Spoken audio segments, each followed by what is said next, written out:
Hello and very warm welcome. आज हम बात कर लेंगे बर्लिन ब्लॉकेड और बर्लिन एयरलिफ्ट पे।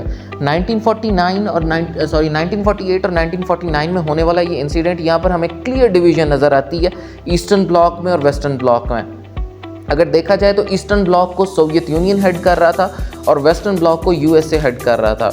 और वर्ल्ड वॉर 2 के बाद अगर हम देखें तो जर्मनी को 4 ऑक्यूपेशन जोन में डिवाइड किया गया था और इनको कंट्रोल यही एलाइज कर रहे थे, जिनमें यूएसए, यूके, फ्रांस और सोवियत यूनियन थे। और वक्त के साथ साथ इसी तरीके से बर्लिन की अगर हम बात करें, बर्लिन कैपिटल था और उसी को भी इन्हीं जोन में डिवाइड किया गया था। और वक्त के साथ साथ इनके दरमियान एडमिनिस्ट्रेटिव ग्राउंड्स के ऊपर कॉन्फ्लिक्ट्स बढ़ते चले गए और उसका मेन रीज़न ये था कि जो वेस्टर्न ब्लॉक था वो चाहता था कि जर्मनी की इकॉनमी को दोबारा से रीबिल्ड किया जाए और यहाँ पर डेमोक्रेटिक गवर्नमेंट लाई जाए। और इसके लिए उन्होंने तीनों इकोनॉमिक जोन यूके, यूएस और फ्रांस को मर्ज करके एक सिंगल इकोनॉमिक जोन बना दिया था और उसको उन्होंने वेस्ट जर्मनी का नाम दिया था। और वहाँ पर उन्होंने एक करेंसी लॉन्च की थी जिसे डॉइचे मार्क के नाम से जाना जाता है।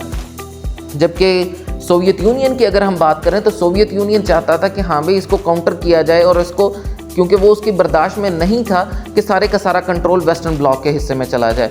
इसके लिए फिर मिलाकर 24 जून 1948 के अंदर सोवियत यूनियन ने लैंड रूट्स और वाटर रूट्स इनको ब्लॉक कर दिया। बर्लिन की बात कर रहा हूँ मैं, बर्लिन के रूट्स को ब्लॉक कर दिया और इसका नतीजे में ख्याल ये किया जा रहा था ईस्टर्न ब्लॉक की जानिब से, सोवियत की जानिब से, कि प्रेशर में आके वेस्टर्न ब्लॉक नेगोशिएट करेगा और इसके नतीजे में सारे के सारे बर्लिन का कंट्रोल सोवियत के पास आ जाएगा। लेकिन बड़ा ही स्मार्ट मूव किया यहाँ पर वेस्टर्न ब्लॉक ने और वहाँ पर उन्होंने इसके एग्रेशन को ओवरकम करने के लिए मिलिट्री का यूज़ नहीं किया, बल्कि उन्होंने एयर रूट यूज़ करना शुरू कर दिया।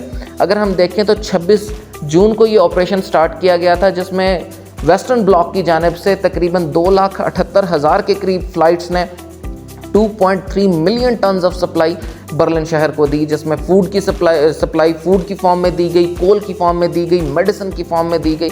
और ये तकरीबन काफ़ी अरसा ये चलता रहा, यानी 12 मई तक। 12 मई 1949 12 मई 1949 को जब सोवियत यूनियन ने देखा कि ब्लॉकेड करने के बावजूद जो उनके मकसद था वो पूरा ना हो सका, तो उन्होंने ये ब्लॉकेड को ख़त्म कर दिया।